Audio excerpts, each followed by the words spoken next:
Shalom Bapak Ibu Saudara, kita masuk di bagian 2 mengenai antikristus ya. Nah, kesalahpahaman sudah mulai terjawab. Jadi kalau kita bicara antikristus, kita tidak boleh ngomong serta-merta, wah 666. Untuk itu lebih baik kita buka lebih dahulu Wahyu pasal yang ke-13. Ya, Wahyu pasal yang ke-13. Kita mulai buka ayat yang ke-18 ya. Jadi sebenarnya kalau dilihat Wahyu pasal 13 tidak ada kata antikristus. Antikristus ditulis oleh Rasul Yohanes di suratnya yang Yohanes. Ini yang akan kita bahas malam ini, tetapi perkembangannya supaya saudara tahu bagaimana cara kuasa kegelapan itu bekerja. Yang penting di sini ialah hikmat. Barang siapa yang bijaksana, baiklah ia menghitung bilangan binatang itu. Karena bilangan itu adalah bilangan seorang manusia, dan bilangannya ialah 666. Bapak Ibu Saudara sudah belajar mengenai antikristus ya. Jadi kalau kita bicara mengenai kata antikristus, sebenarnya di perjanjian baru ditulis ada 4 macam gitu loh ya. 1, antikristos dalam artian tunggal. Kedua, antikristus, antikristoi dalam artian jamak. Dan kemudian Mesias palsu, pseudo itu artinya palsu, ya, pseudo Kristos, Mesias palsu atau Yesus palsu. Kemudian yang keempat, ho anthropos apolea. Ini yang waktu itu saya ingat sekali sudah dibahas oleh Kak Ana. Dan ini sangat menarik sekali. Jadi kalau kita melihat, jangan referensinya kalau kita sudah belajar, referensinya lagi-lagi di Wahyu 13 ayat yang ke-18. Padahal kalau di situ kita sudah melihat dan selalu highlight-nya adalah tidak bisa berdagang. Pada saat yang lalu saya sudah bahas berdagang itu apa. Nah, ini yang saya lebih garis bawahi lagi, antikristus itu tunggal, jamak, palsu, manusia, durhaka. Ya, sengaja saya kasih gambar yang warna-warni, karena setan itu tidak mungkin datang kepada Bapak Ibu Saudara, kepada orang Kristen dalam bentuk aslinya. Selalu datang dengan penyamaran yang luar biasa. Ya, kita akan teruskan Bapak Ibu. Nah, yang saya ingatkan adalah setan itu ahli dalam bidang distraction and deception. Dalam satu kelas ketika saya ngajar, saya katakan gini, ada sebuah perampokan bank yang kerugiannya puluhan juta US, saudara, di Amerika. Kenapa saya katakan ini perampokan yang berhasil? Karena perampok-perampok ini mematangkan semua rencana perampokannya dengan luar biasa. Jadi tidak dibagi di satu regu perampokan. Ya, yang satu regu perampokan memang sudah ada, tetapi ada satu regu yang apa? Yang menciptakan kebakaran. Ada satu regu yang menciptakan kecelakaan. Satu regu ikut dalam demo. Jadi ada 3 peristiwa. Jadi kalau Bapak Ibu di Amerika, kalau saudara telepon 911, maka yang datang bukan saja ambulans, tetapi polisi dan fire department atau pemadam kebakaran. Nah, dibuatlah kecelakaan, dibuatlah demo, dibuatlah ada kebakaran, sehingga polisi-polisi sibuk di 3 tempat tersebut. Ketika polisi tiba di 3 tempat tersebut dan berkepanjangan di sana, kemacetan di mana-mana, perampoknya itu masuk dan kemudian berhasil tanpa bisa dikejar oleh polisi. Nah, itu namanya distraksi, dialihkan. Kedua, keahliannya setan adalah desepsi atau penipuan. Jadi setan tidak mungkin datang kepada saudara dalam bentuk aslinya. Kalau dalam bentuk aslinya, saudara pasti akan waspada. Yang biasanya yang paling mengerikan adalah seperti asli. Nah, bahasan kali ini saya sengaja kupas dalam-dalam supaya saudara ngerti distraksinya, desepsinya dari mana. Coba saudara, saya mundur sedikit supaya saudara ingat kejatuhannya iblis, ular di taman, yang kemudian di Wahyu pasal yang ke-12 jadi ular naga yang besar, jadi naga yang besar. Pembunuhan Habel berkaitan dengan Kejadian 3 ayat 15, Setan mencari siapa yang akan dapat meremukkan kepalanya. Jadi setan itu pinter, setan itu cerdas, tetapi dia tidak mengerti rencana Tuhan. Jadi dari zaman ke zaman, yang namanya setan itu mencari siapa yang punya potensi, dan itu tidak ditemukan. Ya, itu sebabnya terjadi pembunuhan. Kapan pembunuhan? Pada saat Musa, ya. Kemudian yang kedua, pada saat apa? Waktu Yesus sebelum mengungsi ke Mesir, ya, waktu orang Majus itu. Nah, ini loh yang terjadi, ya.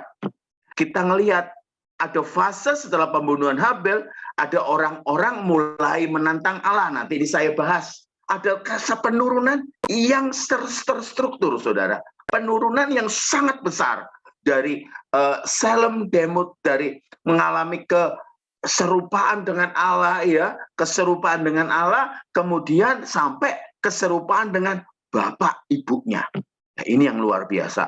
Dan orang mulai menantang Allah, kemudian kawin campur, kemudian muncullah air bah. Jadi terjadi penurunan, terjadi dekadensi, terjadi penurunan yang sangat drastis dalam hubungan manusia dengan Allah. Itu masuk dalam rencananya kuasa kegelapan, Bapak Ibu Saudara. Jadi kalau kita melihat sampai pada air bah, itu iblis menang. Nah, kita melihat ya berikutnya, kita buka sama-sama Kejadian 4 ayat 26. Ya, yang saya katakan orang mulai menantang nama Tuhan. Kejadian 4 ayat 26, ya. Ini tentu ditulis dalam bahasa Ibrani. Lahirlah seorang anak laki-laki bagi Set juga, dan anak itu dinamainya Enos, ya. Waktu itulah orang mulai memanggil nama Tuhan. Dalam bahasa Indonesia tidak ada masalah. Oh, orang mulai manggil nama Tuhan. Tetapi kalau saudara lihat ada H2490, H itu Hebrew, ya. Di nomori kata itu ada kata-kata halal. Halal itu profane. Jadi kalau diterjemahkan, lahirlah seorang anak laki-laki bagi Set juga, dan anak itu dinamainya Enos.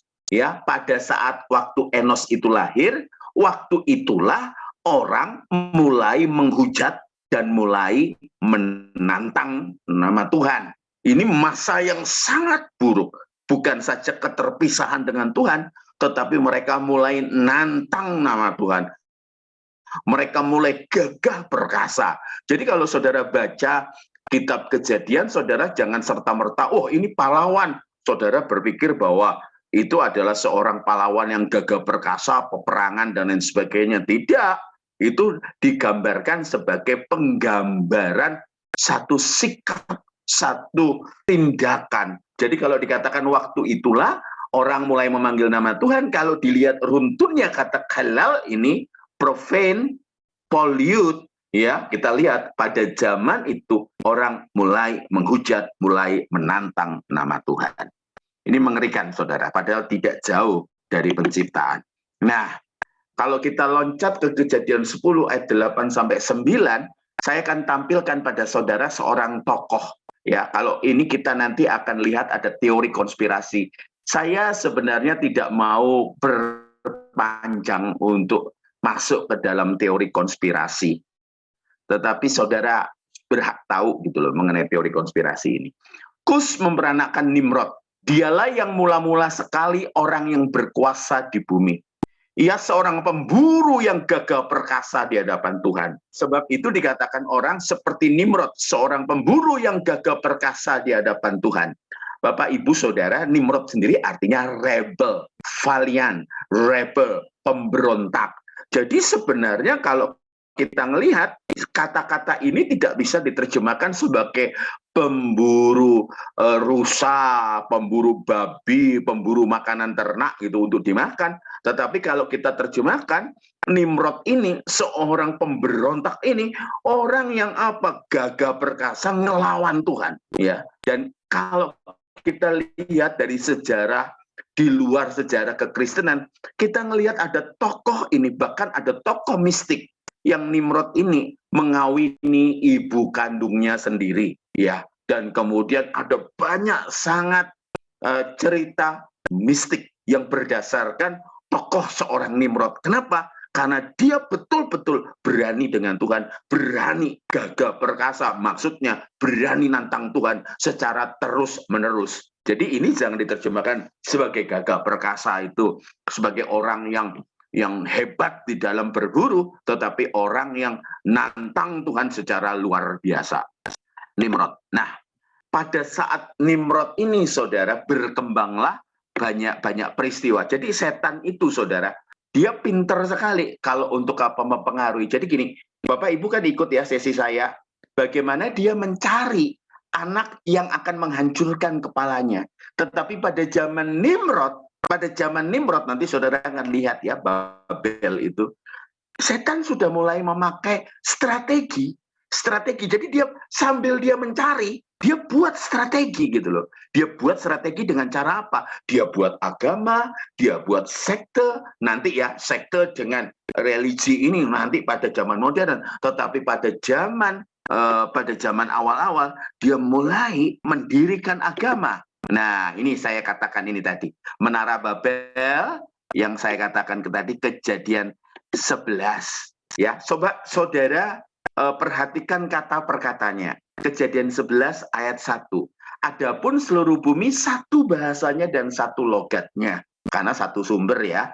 Maka berangkatlah mereka ke sebelah timur dan menjumpai tanah datar di tanah Sinear. Ini setelah banjir besar pada zaman Nuh. Lalu menetaplah mereka di sana. Mereka berkata seorang kepada yang lain. Ingat, kejahatan itu tidak begitu saja bisa hilang ya, makanya sebuah kesadaran itu penting. Pertobatan itu berarti menyesali dan berbalik 180 derajat. Jadi kalau hanya digebuk saja, kemungkinan orang tidak mengalami pertobatan. Marilah kita membuat batu bata dan membakarnya baik-baik. Lalu bata itulah dipakai mereka sebagai batu dan tergala-gala sebagai tanah liat. Juga kata mereka, perhatikan kata-kata ini. Ini bukan kata-kata biasa, Bapak, Ibu, Saudara. Ini kata-kata yang mengindikasi secara jelas ada rencana iblis di dalamnya memakai persekutuan, memakai kelompok orang, memakai orang-orang yang dibawa kekuasaannya Nimrod. Juga kata mereka, marilah kita dirikan bagi kita sebuah kota dengan sebuah menara yang puncaknya sampai ke langit. Dan marilah kita cari nama supaya kita jangan terserak ke seluruh bumi. Saya bacakan sekali lagi. Coba saudara, indikasi itu kuat kalau saudara mendalami. Marilah kita dirikan bagi kita sebuah kota dengan sebuah menara yang puncaknya sampai ke langit. Dan marilah kita cari nama supaya kita jangan terserak ke seluruh bumi. Perhatikan sungguh-sungguh kata-kata ini. Nah, saudara lihat ya, kalau saudara ngelihat ayat berikutnya, lalu turunlah Tuhan untuk melihat kota dan menara yang didirikan oleh anak-anak manusia itu. Dan ia berfirman, mereka ini satu bangsa dengan satu bahasa untuk semuanya ini. Ini barulah permulaan usaha mereka. Mulai dari sekarang, apapun juga yang mereka rencanakan, tidak ada yang tidak akan dapat terlaksana. Setelah itu Bapak Ibu tahu bahwa diserahkan sama Tuhan. Bahasa-bahasa didiversitikan, dimacem-macemin ya. Nah, Bapak Ibu coba kita perhatikan sekali-sekali. Siapa sekali lagi saudara lihat dengan detail. Kejadian 11 ayat 4 tadi.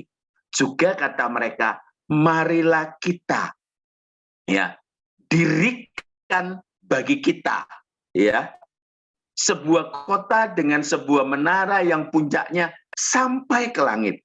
Dan marilah kita cari nama supaya kita jangan terserak ke seluruh bumi. Sebenarnya apa sih yang maksudnya mereka?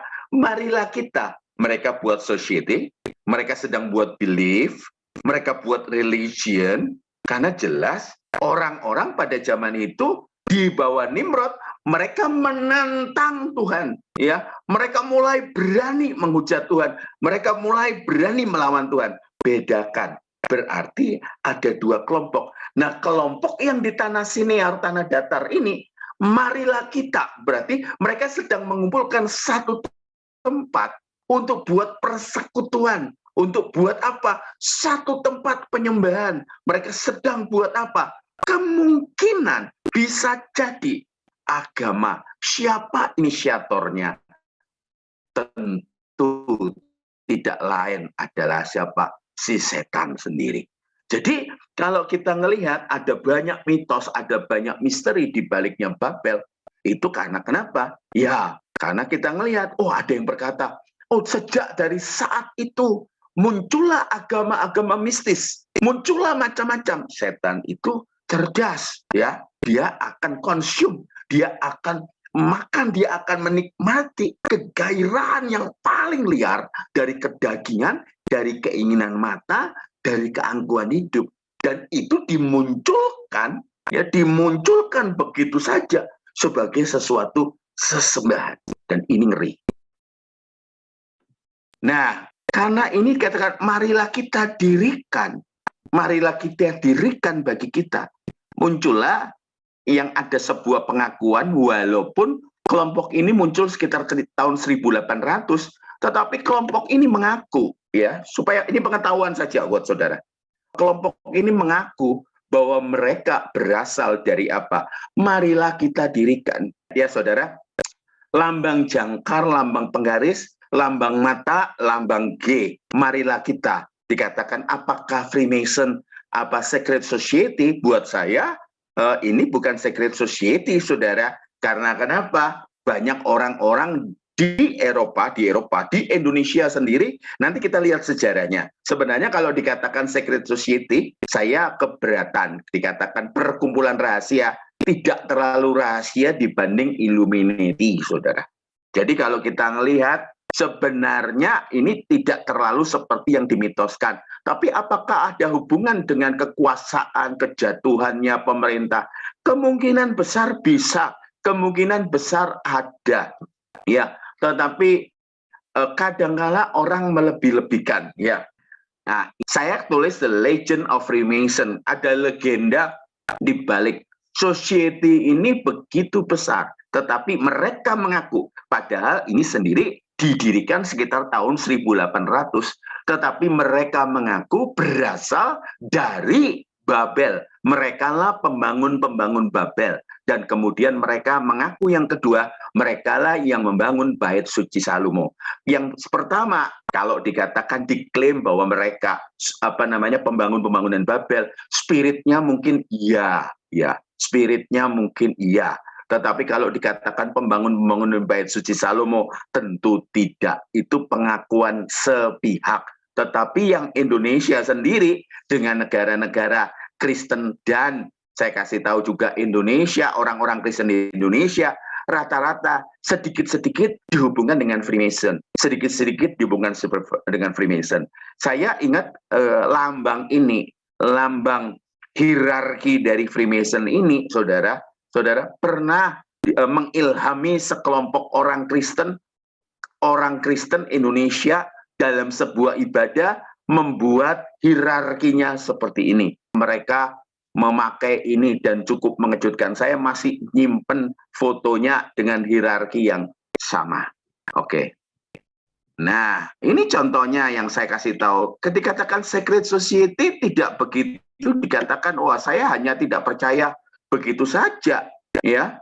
Ya, sekitar 1800-an atau 1762, terus tahun 1700 malah. Ya, 1700-an malah, saya tadi ngomong 1800. Masuk Indonesia dibawa oleh VOC, ya. Kemudian di Batavia tahun 1767. Terus kemudian 1809 berdiri di Surabaya. Terus mereka punya tempat ibadah di Malang, ya. Luar biasa, saudara. Tetapi tahun 1962 ditutup, dilarang oleh Pak Soekarno. Dilarang, ya, dilarang oleh Soekarno. Dan Pak Soekarno sendiri, Bapak Ibu Saudara, itu bicara dengan pemimpin-pemimpin. Kalau Bapak Ibu cari, ya, pakai sumber yang baik, sumber yang resmi.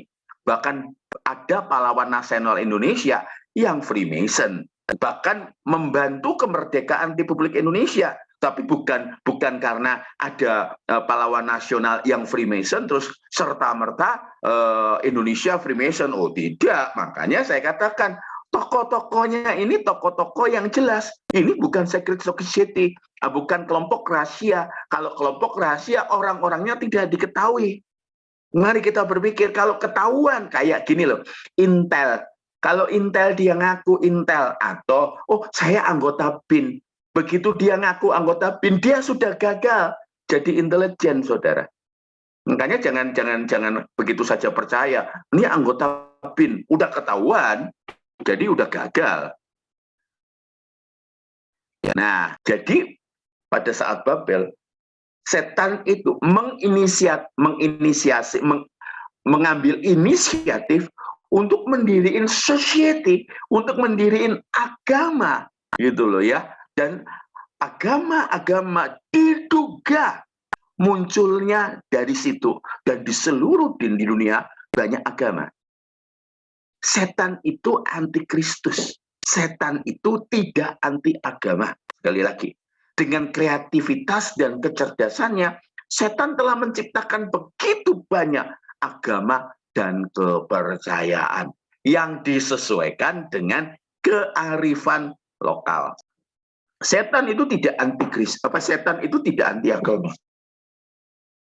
Dia antikristus, ya. Jadi kita mesti melihat dengan cerdas secara sungguh-sungguh. Nah, setan benci kebenaran yang benar-benar benar. Kita masih frame-nya masih antikristus ya. Antikristus 4 itu. Setan telah memunculkan begitu banyak versi kekristenan dengan berbagai pengajaran yang menitik beratkan pada pemenuhan keinginan mata, keinginan daging, dan keangkuhan hidup. Yang kesemuanya itu hanya untuk mengalihkan orang Kristen pada kebenaran Injil Tuhan yang murni. Pengajaran-pengajaran ini biasanya didrive, ya, dikendalikan dengan 2, fear and greed, ya, ketakutan dan kerakusan. Kalau nggak ikut kelompok ini, kamu nggak diberkati. Kalau kamu nggak ikut kelompok ini, kamu dihukum Tuhan. Kamu nggak masuk ke surga. Inilah yang fear and greed. Jadi gini ya, saudara mesti tahu ya, setan itu tidak anti agama, dia anti Kristus. Setan itu benci kebenaran yang benar-benar benar. Jadi kalau saudara hidup benar, saudara baru punya potensi untuk bisa mengalahkan iblis. Dan semenjak saudara mulai melangkah hidup benar, saudara pasti diincar oleh kuasa kegelapan. Jadi itulah yang terjadi. Jadi kalau saudara hidup dengan pengejaran keinginan mata, keinginan daging, dan gangguan hidup, saudara nggak akan pernah dianggap oleh kuasa kegelapan. Karena kenapa? Saudara tidak punya potensi untuk mengalahkan dia atau menyeret si setan dengan malaikat-malaikatnya ke pengadilan nanti. Tadi saya katakan apa? Dia memunculkan agama. Terus kemudian dia tahu kekristenan pada awalnya bukan jadi agama. Kekristenan itu jalan hidup. Ya, jalan hidup. Terus kemudian pada tahun 380 ya dilembagakan, dan di situ kekristenan mulai turun gitu ya, mulai turun, dan muncullah sekte-sekte. Sekali lagi, inisiatornya adalah si setan sendiri. Dia akan buat ajaran yang mirip, tetapi dengan kebenaran yang disesuaikan. Saya ulang ya, sekte-sekte ini muncul adalah apa?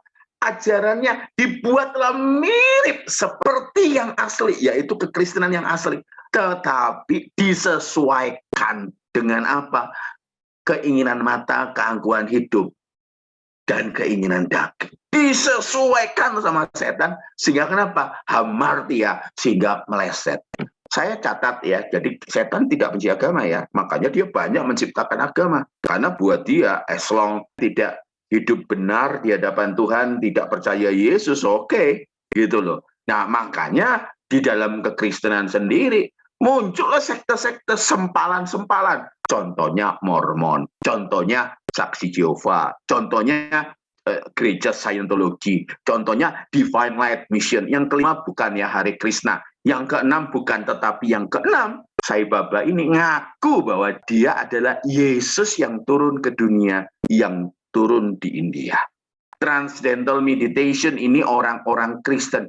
Apalagi kalau saudara yang langganan Netflix, saudara boleh nonton The Family International. Itu mengerikan sekali. Orang-orang Kristen yang bahkan masuk terjun di dalam politik. Branch Davidian itu David Koresh itu yang akhirnya meledakkan diri dengan seluruh pasukannya dan banyak sekali korban. Yang ke-12, beberapa tahun-tahun 80 awal, Children of God itu parah di Indonesia dengan pergaulan seks bebasnya.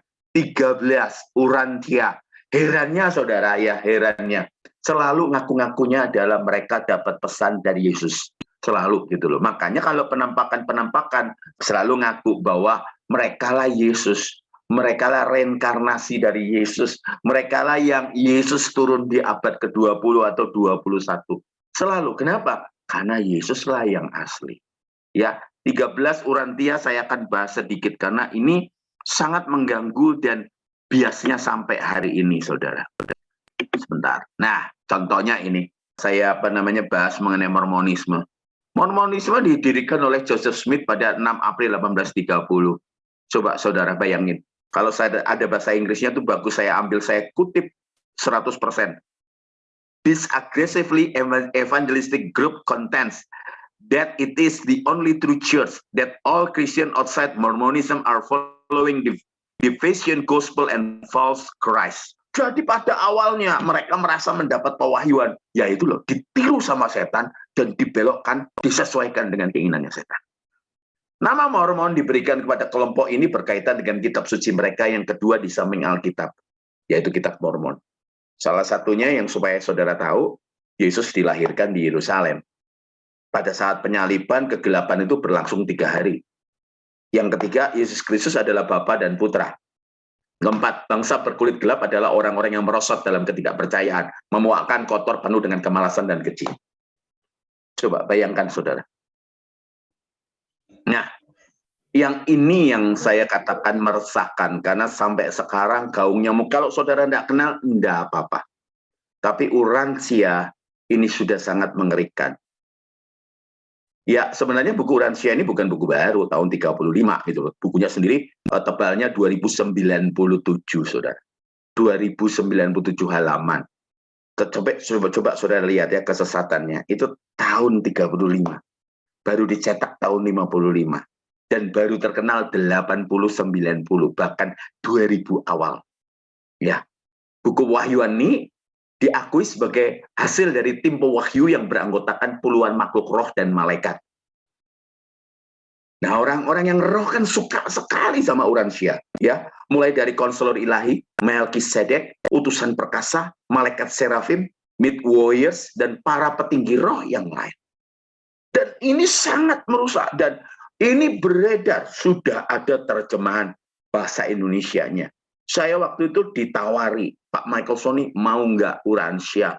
Karena buat saya, kata orang tersebut, dia katakan bahwa saya kok sejahtera. Nah ini loh, sejahtera. Sejahtera yang bagaimana? Ya. Nah ini loh, coba saudara periksa ya, bagian yang paling akhir. Bapa dan anak menciptakan surga sebagai pernyataan materi. Maka harus ada yang menjembatani keduanya. Saat itu muncullah roh Allah. Jadi kegilaannya hebat, saudara. Kegilaannya hebat.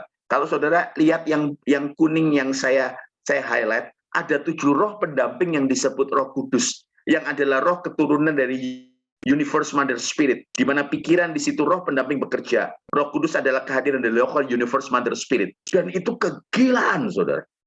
Dan ini banyak mempengaruhi orang-orang muda. Bahkan di antara sektor-sektor ini sangat banyak. Saya hanya ambil 14, saudara. Kalau saya lihat salah satunya adalah apa? Yaitu salah satu mengenai Jesus Only. Terkenal sekali di Jogja, saudara. Terkenal sekali di Jogja. Dan anggotanya ribuan orang muda. Ya, Urantia tadi science fiction memang. Buku ini banyak bercerita soal dunia makro, kosmos. Dan seperti itu juga galaksi, super universe. Dan apalagi orang-orang yang sekarang naik lagi nih, gara-gara metaverse. Supaya saudara kenal saja, oh begini toh, setan itu sambil dia ngejar anak Allah yang akan menghancurkan kepalanya, yang kemudian lahir 4 tahun sebelum Masehi, namanya Yesus. Sebelum Yesus naik ke kayu salib, dia juga buat namanya agama. Setelah Yesus naik ke surga, kekristenan lahir, dia berusaha dengan cara apa? Dia buat sekte. Tahun 380, sekte itu bermunculan secara luar biasa. Apalagi ketika Kaisar Theodosius Agung menjadikan kekristenan agama negara. Lebih gila lagi, orang-orang itu ya kuil-kuil ditutup dijadikan gereja.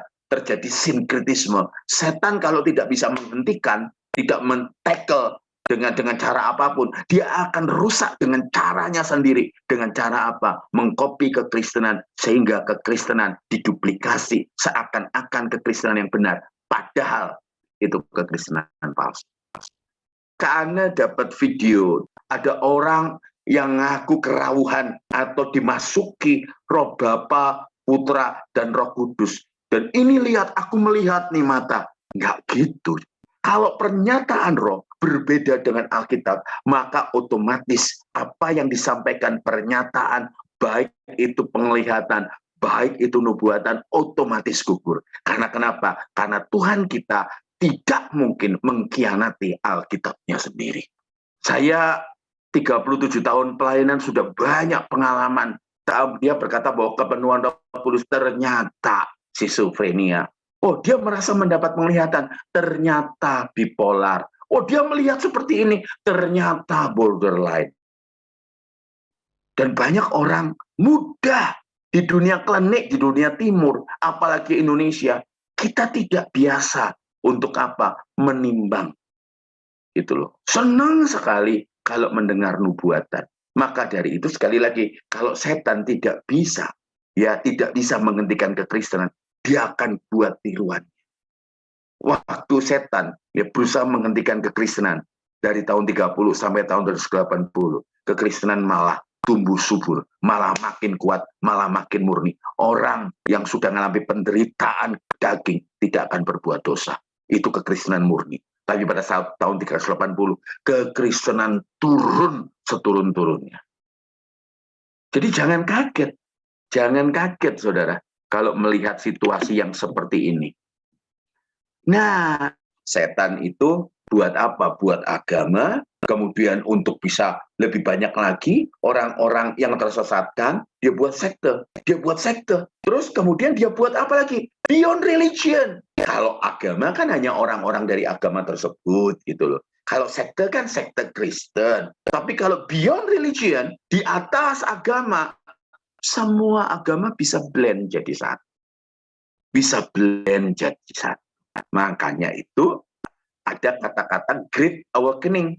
Artinya ada kebangkitan gerakan mistik modern. Saudara mungkin tahu ada buku yang dipopulerkan oleh Oprah Winfrey pada saat itu, Secret. Itu luar biasa, membawa falsafah. Nah saudara, gerakan zaman baru. Perhatikan ya, bedakan antara gerakan zaman baru dengan perkataan Tuhan Yesus.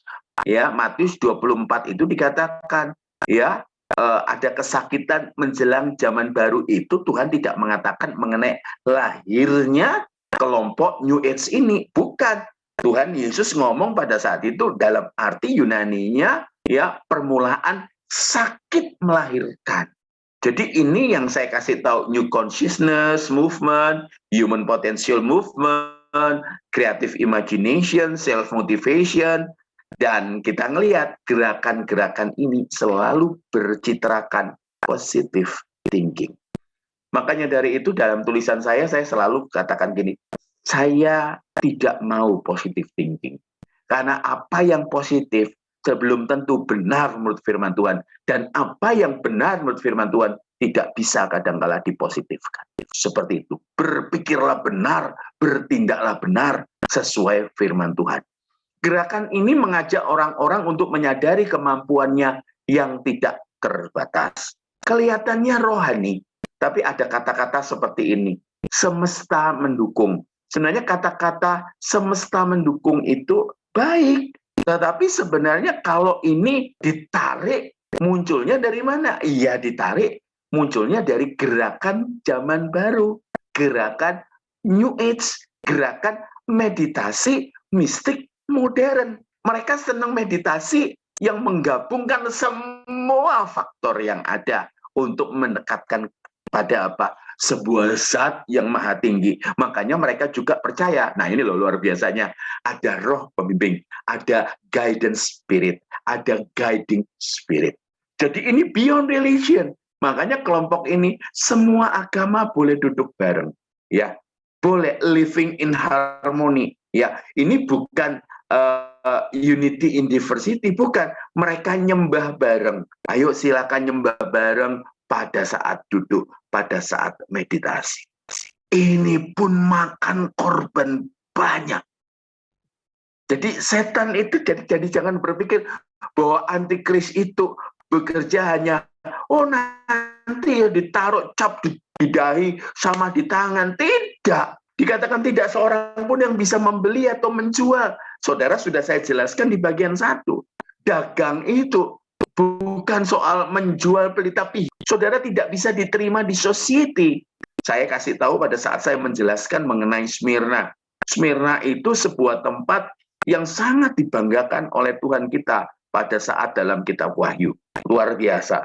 Orang-orang di sana terpaksa harus miskin. Kenapa? Karena dewa-dewa perdagangan. Misalnya, ada dewa perdagangan ikan, ada dewa pelayaran. Maka kelompok nelayan, kelompok penjual ikan harus mengadakan upacara, mempersembahkan korban di kuil dewa ikan, di kuil nelayan. Dan di situ selalu diakhiri dengan orgi, dengan pesta seks. Orang Kristen yang sungguh-sungguh pasti tidak mau, karena tidak mau mereka ditolak oleh masyarakat yang sekitar, sehingga mereka tidak bisa berdagang, sehingga mereka dimiskinkan. Itu loh.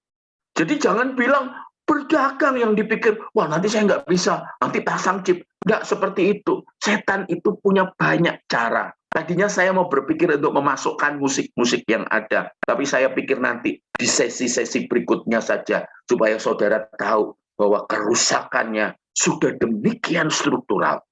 Ya, banyak pemikiran-pemikiran Kristen yang ada di mimbar sebenarnya munculnya dari mana? Ya ini, beyond religion atau pikiran-pikiran New Age. Seakan-akan dari Tuhan, ternyata bukan dari Tuhan. Waspada.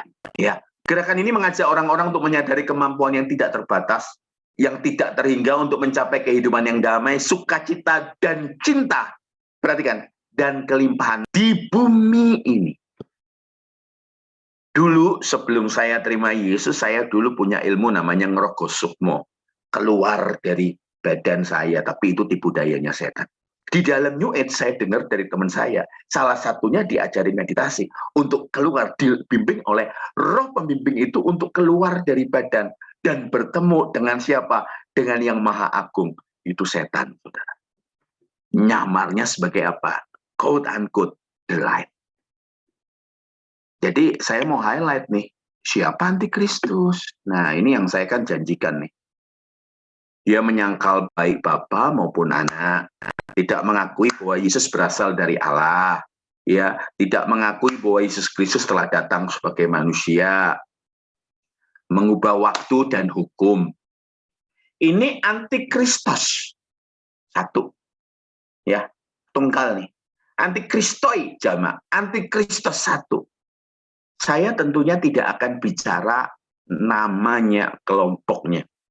Saudara akan terjemahkan sendiri. Dia menyangkal baik Bapa maupun anak, tidak mengakui bahwa Yesus berasal dari Allah, tidak mengakui bahwa Yesus Kristus telah datang sebagai manusia, dia mengubah waktu dan hukum.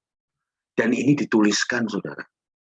Kalau 1 dan 3, 1, 2, 3, sebelum Rasul Yohanes ada di Pulau Patmos. Tapi 4 diambil dari kitab Daniel. Jadi jauh, saudara, sebelumnya. Perhatikan. Ini ayat-ayatnya, saudara. Lihat. Supaya saudara tahu jelas. 1 Yohanes, 1 Yohanes, 1 Yohanes, dan satunya lagi. Kitab 2 Yohanes dan Daniel 7 ayat 25. Ia akan mengucapkan perkataan yang menentang yang maha tinggi. Menganiaya orang-orang kudus.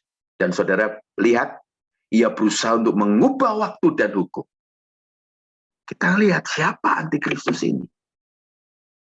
Cluenya. Tentu saudara, saya minta kecerdasan dan kebesaran hati saudara untuk melihat dengan jelas. Dan aku melihat sesungguhnya ada seekor kuda hijau kuning dan orang yang menungganginya bernama Maut. Ini antikristusnya. ya mengikutinya, dan kepada mereka diberikan kuasa atas 1/4 dari bumi untuk membunuh dengan pedang dan dengan kelaparan dan sampar dan dengan binatang-binatang buas yang di bumi. Cirinya antikristus. Antikristos tunggal. Antikristo itu banyak. Pseudo Kristos tadi banyak sekali. Ya, ho anthropos apolea itu banyak, saudara. Salah satunya adalah Panglima Titus. Saudara nonton nanti ya, yang sebelumnya, supaya saudara dapat benang merahnya. Coba lihat ya, kuda hijau kuning. Kuda hijau pucat. Hijau kuning itu kloros. Jadi warna antikristus adalah hijau pucat. Hijau pucat. Pedangnya bukan Makaira. Biasanya yang dipakai adalah pedang Makaira. Tetapi pedang khusus dipakai di kuda hijau kuning atau kuda hijau pucat adalah pedang Timur Tengah atau rompaya. Coba saya mundur sedikit ya. Coba perhatikan sekali lagi. Warnanya hijau pucat. Pedangnya rompaya. Kelompok ini nyangkal Bapa, tidak mau nerima Bapa maupun anak. Tidak mau mengakui bahwa Yesus berasal dari Allah, atau dia tidak mengaku bahwa Yesus Tuhan.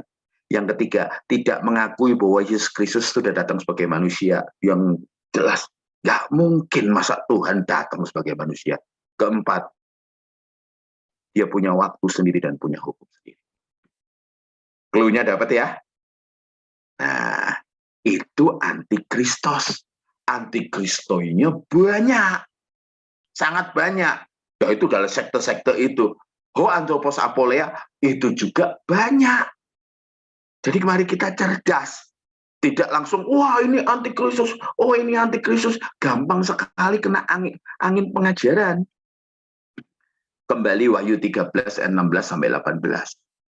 Diberi tanda pada tangan kanannya dan tanda pada dahinya. Kalau saudara baca Wahyu 14, ternyata orang percaya juga ada tanda di dahinya sama di tangannya. Apakah kalau situ tandanya ada 666, kalau di tanda dahinya orang Kristen ada 777? Ya enggak dong. Ini itu lambang, saudara. Artinya kenapa? Perbuatannya dan pikirannya. Gitu loh. Masih ingat pelajaran sebelumnya, siapa yang punya potensi jadi antikristoi?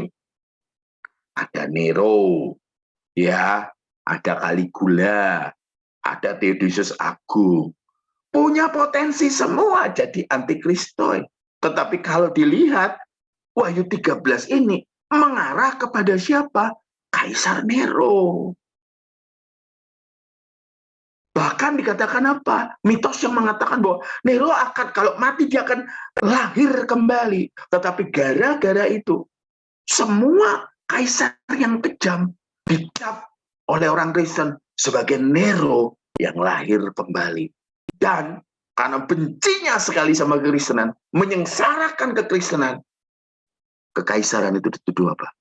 Merekalah 666 itu. Merekalah the beast. Maka dari itu dikatakan yang penting di sini ialah hikmat, ya. Barang siapa yang bijaksana harus punya hikmat dulu, harus bijaksana. Kenapa? Harus ngitung gematria. Gematria itu perhitungan angka yang berisi pesan. Bagi orang Yahudi biasa memakai itu untuk kode-kode tertentu yang bisa dimengerti oleh masyarakat yang pada zaman itu dikirimi pesan. Begitu. Jadi kalau kita melihat, jangan pakai teori konspirasi lah, harp lah, inilah, itulah. Karena kenapa? Penyesatan di semua bidang, di seni juga ada. Semuanya, saudara. Ingat, pada zamannya Nimrod, dia buat agama, dia buat society. Setelah kekristenan ada, dia buat sekte. Setelah kekristenan maju, dia buat yang namanya beyond religion. Lebih kompleks lagi. Lebih banyak tingkat kerusakan. Tujuannya apa? Supaya tidak tercapai kuota orang-orang yang bisa membuat si setan diseret ke pengadilan. Baik, saya kembalikan ke Eris. Iya, puji Tuhan kita sudah mendengarkan paparan lanjutan dari Antikris bagian yang kedua malam hari ini. Iya, teman-teman yang ingin bertanya silakan ya, nanti bisa raise hand atau bisa tulis chat. Iya. Jadi gini Kak Son, berarti kata kuncinya untuk antikris ini sebenarnya kan mereka pengalian dan penipuan ya itu tadi ya, yang selalu dikerjakan, dan itu jadi catatan buat kita. Kadang-kadang yang selama ini kita kira itu antikris sebenarnya justru bukan apa-apa, justru yang terbesar itu yang berbahaya itu ideologi yang ditanamkan di pikiran kita gitu ya Kak Son ya. Nah, yang saya tertarik ini tentang Nimrod tadi. Nimrod itu kan berarti kan juga turunan dari Nuh juga ya, yang adalah orang saleh, dan istimewanya dalam tanda kutip, ternyata dia adalah orang yang menantang Allah. Nah ini ideologi ini dari mana dia mengadopsi ini Kak Son? Barangkali Kak Son punya penjelasan tentang ini, karena bagi saya saat setelah air bah tentunya kan yang kumpul cuman keluarganya Nuh aja. Saya berpikir itu kan orang-orang saleh juga kayak gitu Kak Son. Gimana Kak Son?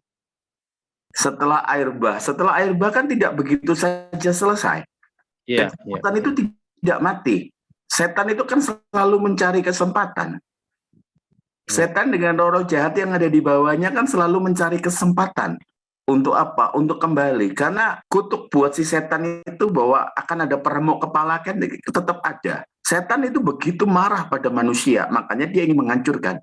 Dari tiga anak Nuh, ternyata kan ada yang punya potensi untuk bisa dipakai setan. Oh iya. Ada satu yang punya potensi untuk bisa dipakai setan. Makanya kita tidak boleh lihat, oh anak itu anaknya pendeta kok kayak gitu loh. Ntar dulu. Ntar dulu gitu loh. Karena kenapa? Manusia punya kehendak bebas untuk melakukan apa saja. Gitu loh. Anaknya penjahat pun punya potensi untuk jadi baik. Anaknya pelacur pun punya potensi untuk jadi baik gitu loh. Ini cucunya Nuh gitu loh. Dia punya potensi untuk jadi jahat, untuk jadi baik. Ternyata dia memilih untuk jadi jahat. Makanya ketika saya belajar, saya temukan sangat banyak mitos mengenai Nimrod, Namrud. Udah banyak sekali kejadian-kejadian yang di sekitar. Dan rata-rata cerita mengenai Nimrod, semuanya mistik. Dikatakan dialah asal mula yang memunculkan Baal. Dialah yang asal mula memunculkan Isis.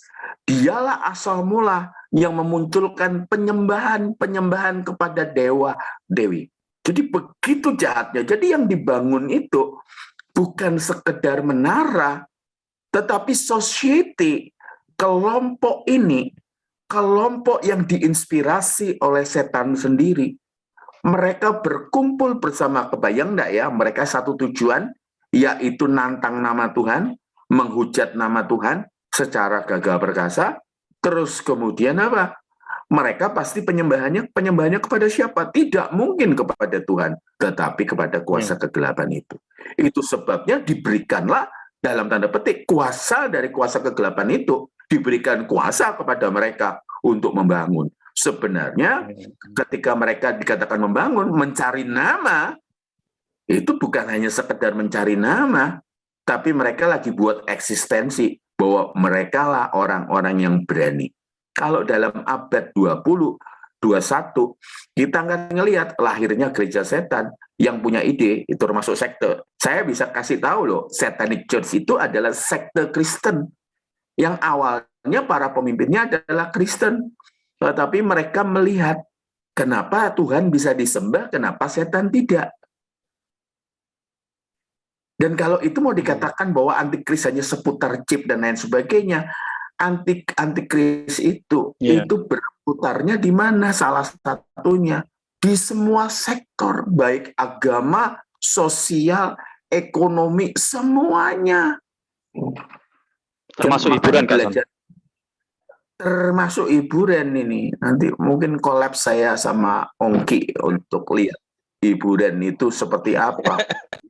Kalau dulu ada namanya subliminal message, ada pesan-pesan yang ada di belakangnya. Contoh konon, tapi saya sendiri mendengarnya secara langsung ketika saya masih kerja di salah satu industri musik. Dan saya putar dengan Tascam 2000 waktu itu, dengan putar terbalik lagu I Just Call to Say I Love You. Ada tulisan Jesus was Satan, Jesus was Satan, kayak gitu. Dan saya katakan ada pesan yang diisi, ada pesan ya oke lah, itu nanti saja. Tapi dalam dunia hiburan ada pesan-pesan yang isinya rebel, yang isinya pemberontakan, pesan-pesan yang berisi bunuh diri. Gitu. Tetapi contoh lagu yang tidak sesuai setan itu penipu itu loh. Penipu. Contoh ya, saya ambil contoh Lingsir Wengi. Lingsir Wengi itu syiar Islam, diciptakan oleh salah satu wali untuk dinyanyikan pada saat malam untuk mendekatkan diri pada Allah. Tetapi oleh salah satu sutradara Indonesia tahun 90-an akhir dijadikan lagu untuk pendatang kuntilanak. Dipercaya akhirnya lagu tersebut mendatangkan kuntilanak. Padahal lagu itu lagu syiar Islam. Kok bisa datangin kuntilanak? Walau alam. Liciknya setan. Iya. Liciknya setan itu begitu loh, makanya hati-hati dengan terminologi antikris. Makanya kalau kita yang sudah belajar antikris yang mana? Antikristus. Pokoknya antikristus, anti Yesus itu antikristus. Gitu loh. Dari Kak Daniel Kurniawan. 1, terkait dengan beyond religion. Sangat banyak motivator yang menganjurkan memanfaatkan kemampuan diri dengan masuk ke fase gelombang alfa, theta, delta. Dengan salah satu metodenya adalah dengan bermeditasi. Hal ini menurut mereka adalah hal yang ilmiah, bukan klinik. Yang ingin saya tanyakan, apakah orang Kristen boleh ikut panduan-panduan motivator seperti itu dengan meditasi dan lain-lain? Yang kedua, untuk NLP, Neuro Linguistic Programming, apakah juga termasuk hal yang dilarang dalam iman Kristen? Silakan Kak Son. Saya tertarik dengan kata-kata ini, Den. Dikatakan gini, menurut mereka adalah hal yang ilmiah. Menurut mereka adalah hal yang ilmiah. Wah, ini. Ya kan, semuanya kan dianggap ilmiah toh. Namanya jualan, diilmiahkan. Bahkan seorang dukun pun, Daniel, akan ngomong apa? Ini nggak apa-apa kok, ini Kristen kok, ini masih Kristen. Jadi, kalau itu dikatakan menurut mereka adalah hal yang ilmiah. Meditasi itu kalau versi kekristenan adalah merenungkan firman Tuhan. Bukan meditasi yang mengosongkan pikiran.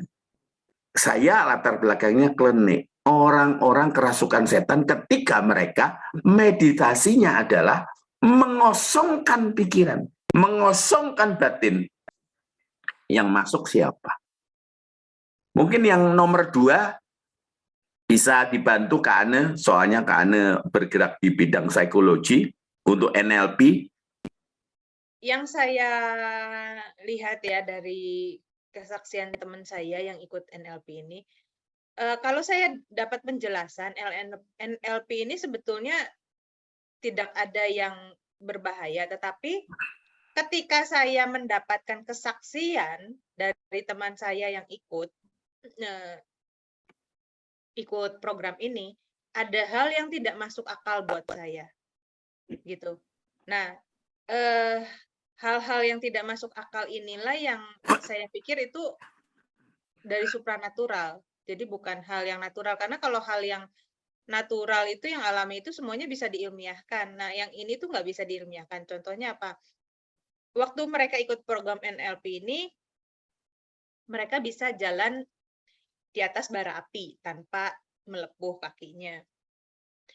Terus yang kedua, mereka dikasih sedotan plastik, kemudian dikasih kentang mentah, kemudian disugesti bahwa mereka harus yakin bisa untuk menusuk kentang mentah ini dengan sedotan plastik. Ternyata teman saya bisa. Jadi kentang mentah itu bisa ditusuk sama sedotan plastik. Nah, itu yang saya pikir ini kok sesuatu yang janggal, sesuatu yang sepertinya supranatural. Nah, jadi sesuatu yang nggak bisa dijelaskan secara ilmiah. Jadi hal-hal yang seperti itulah yang kita percaya di dalam kekristenan, hal yang supranatural itu seharusnya yang datang dari Tuhan. Kalau bukan dari Tuhan itu, ya kita harus tolak gitu. Baik, Kak. Kita lanjut ke pertanyaan selanjutnya dari Kak Laura. Mengenai pengalihan yang dilakukan iblis dengan menggunakan kearifan lokal seperti kultur budaya Cina di mana mengakui adanya shio yang menggambarkan karakter orang seperti binatang yang melambangkan tahun lahirnya. Nah, setiap keturunan Cina mau nggak mau selalu dihubungkan seperti itu, walaupun sudah beragama Kristen dan tidak mempercayainya. Gimana kita menyikapi, Kak Son? Nah, jadi kalau saya ya karena lahir sebagai orang Cina, lahir itu di bawah, oh ini tahun naga, tahun kuda.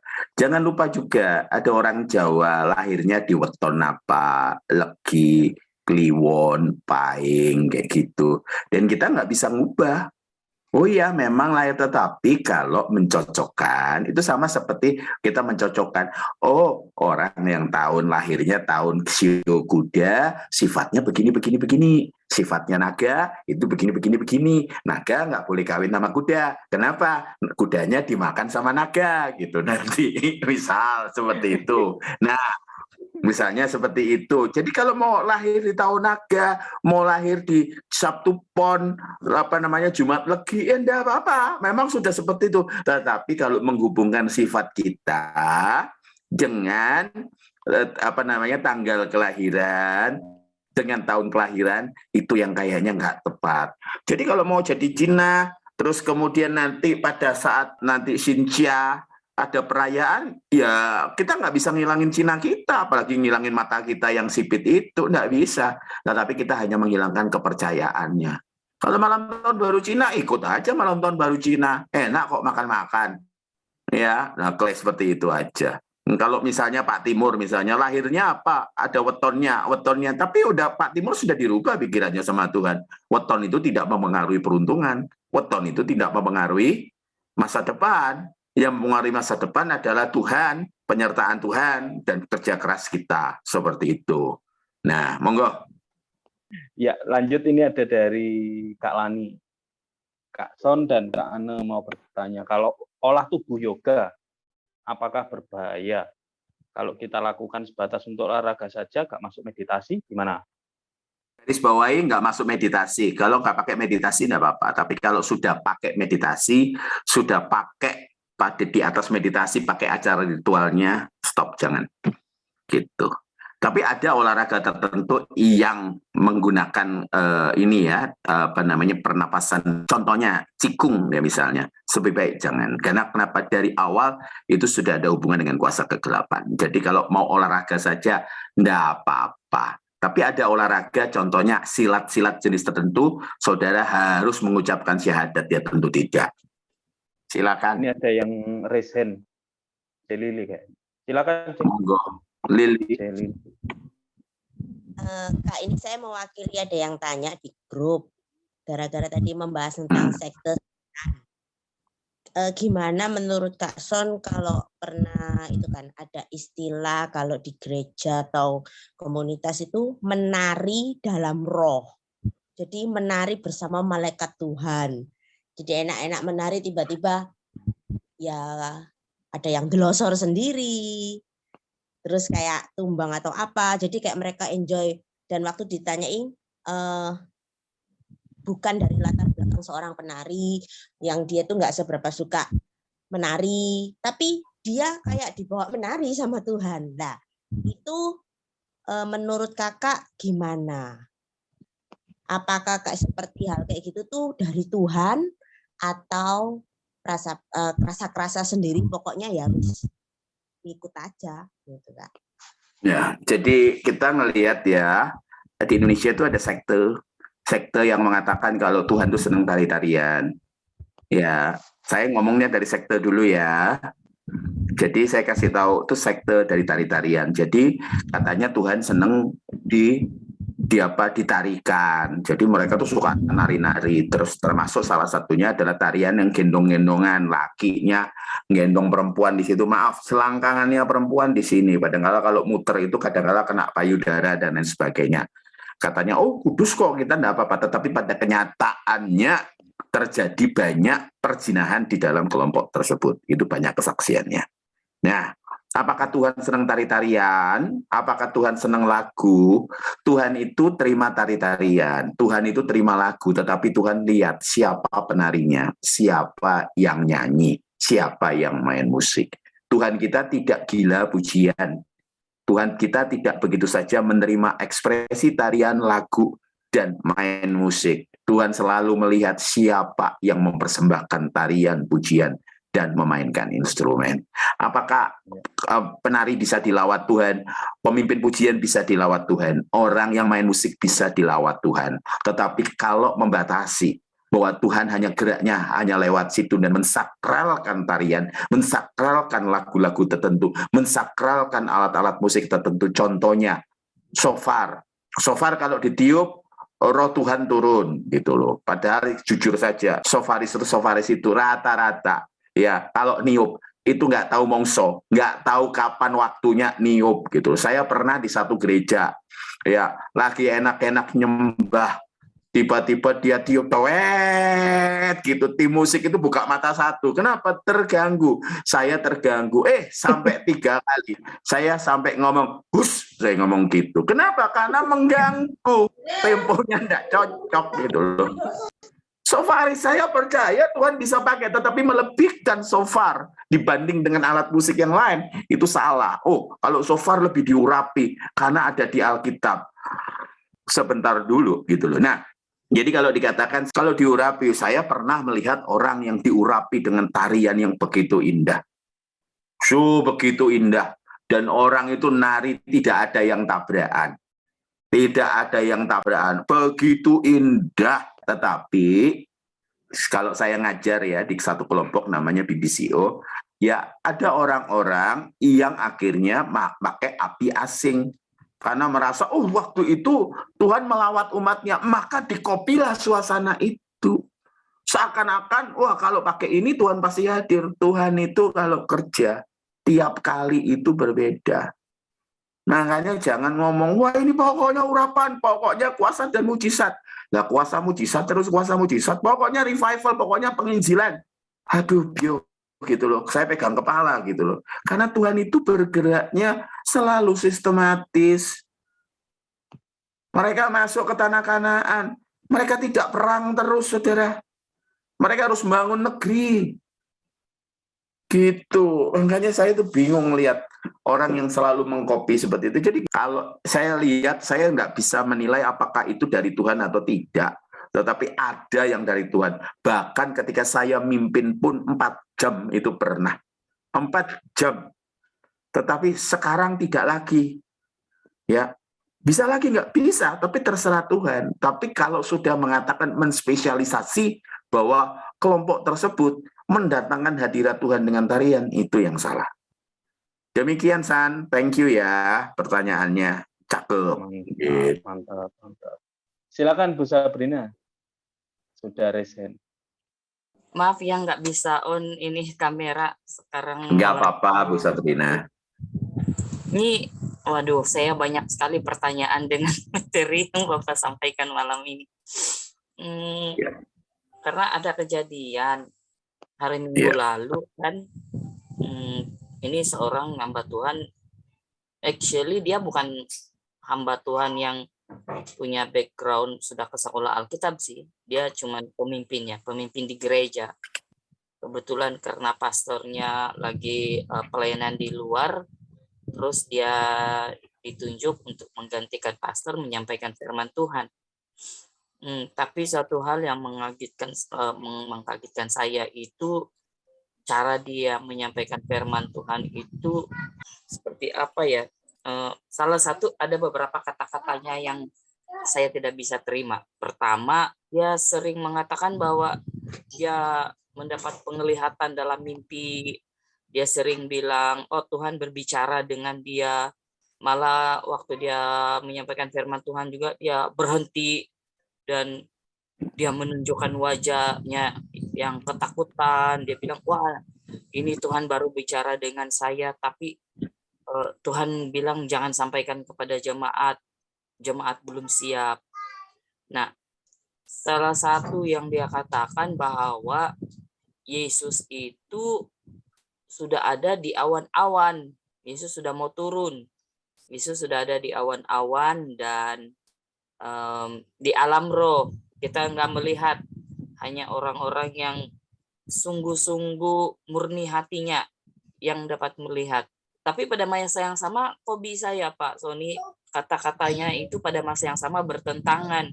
Terus dia bilang lagi, Yesus akan datang tapi bukan dalam kemuliaannya seperti yang dituliskan. Karena kalau dia datang dalam kemuliaannya, kita semua ini mati karena kita tidak bisa bertahan di dalam menghadapi kemuliaannya. Terus dia bilang Yesus itu datang seperti dia datang yang pertama. Dia lahir sebagai bayi dulu. Nah kan Pak Sony, kan dalam masa yang sama kata-katanya kan bertentangan ya. Terus saya bilang, waduh ini benar-benar ajaran sesat. Dan dia juga mengatakan bahwa orang Kristen nggak boleh divaksin. Dia katakan bahwa Tuhan memperlihatkan kepada dia bahwa orang-orang yang divaksin itu roh mereka sudah berubah, dan orang yang sudah divaksin itu tidak akan mengalami pengangkatan. Nah, dia khotbah gitu bikin jemaat itu semua yang udah divaksin jadi jadi takut semua Pak. Memang khotbahnya jelas-jelas banyak yang tidak baik, tapi nggak mungkin ya kalau kita yang tahu itu langsung berdiri, khotbah kamu nggak benar ya. Gitu. Nah makanya itu bagaimana kita mau memberitahu orang ini ya, atau mengkonfirmasi dengan dia bahwa apa yang dia alami, apakah yang dia alami itu benar-benar pengalaman dia, penglihatannya dengan Tuhan atau tidak.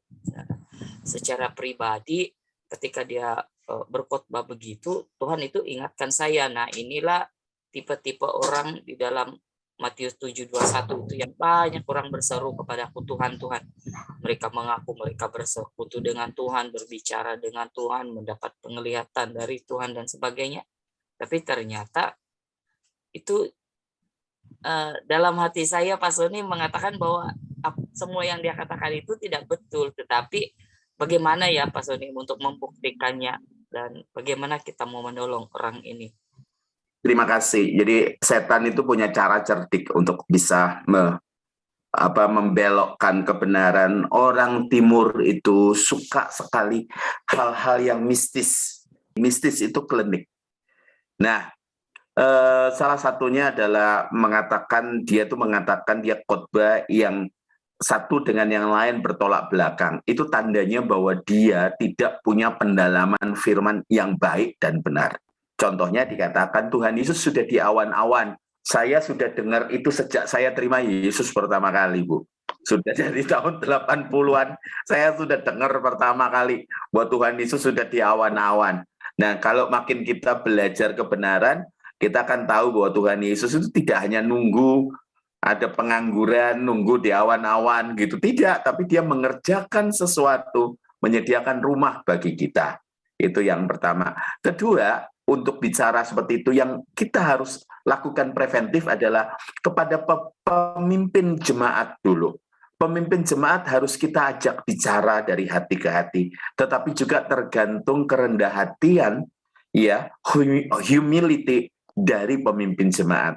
Kadang-kadang pemimpin jemaat punya otoritas tetapi tidak dipakai. Kita ajak bicara bahwa ajaran-ajaran seperti ini itu tidak alkitabiah dan mengganggu, membuat jemaat ketakutan. Contohnya salah satunya adalah soal vaksin. Bu Sabrina bisa ngambil salah satu materi YouTube-nya Nine ya, soal vaksin setan judulnya di Nine, di channelnya Nine, diberikan nggak ada hubungannya, dituduhkan bahwa vaksin ini adalah antikristus, tidak ada hubungannya, sama sekali tidak ada hubungannya. Justru orang-orang yang melakukan itu adalah orang-orang yang tidak kenal firman Tuhan. Bu, bukan saja yang tidak sekolah, yang sekolah sampai ke luar negeri pun saya pernah ketemu dengan istri saya, Bu, yang juga punya tingkat kebingungan dan tingkat kengawuran yang luar biasa. Sekolah Alkitab di luar negeri, teologi ke luar negeri, dan punya pengajaran yang mengerikan soal vaksin, soal area COVID ini. Jadi makanya kalau kita mesti belajar kebenaran firman Tuhan, tadi saya katakan, setan tidak benci agama. Setan malah kreatif menciptakan banyak agama dan kepercayaan. Setan tidak benci yang namanya kekristenan sebenarnya. Setan benci ajaran yang benar-benar benar. Itu yang berusaha digilas sama setan. Nah, maka dari itu setan selalu melihat apa? Melihat potensi untuk menyesatkan orang Kristen dengan namanya apa? Sekte. Aliran-aliran sesat. Kalau saya lebih baik, Bu Sabrina, dekati dengan otoritas tertentu. Saya dengan istri mau dilibatkan kalau misalnya Zoom bareng atau lewat Google Meet untuk bisa memberkati teman-teman yang ada di sana, supaya mereka punya pengertian dasar yang bukan hanya benar, tetapi harus benar-benar benar. Sehingga mereka bisa bertanya. Silakan. Terima kasih, Bu Sabrina. Oke, ini dari Kak David. Izin bertanya, yang menyatakan bahwa tarian tamborin dan banner itu yang membuka jalan bagi Tuhan dalam sebuah ibadah. Wah, luar biasa. Ini beneran tak Kak Son? Membuka jalan bagi Tuhan kayak manten, kayak yang enggak lah.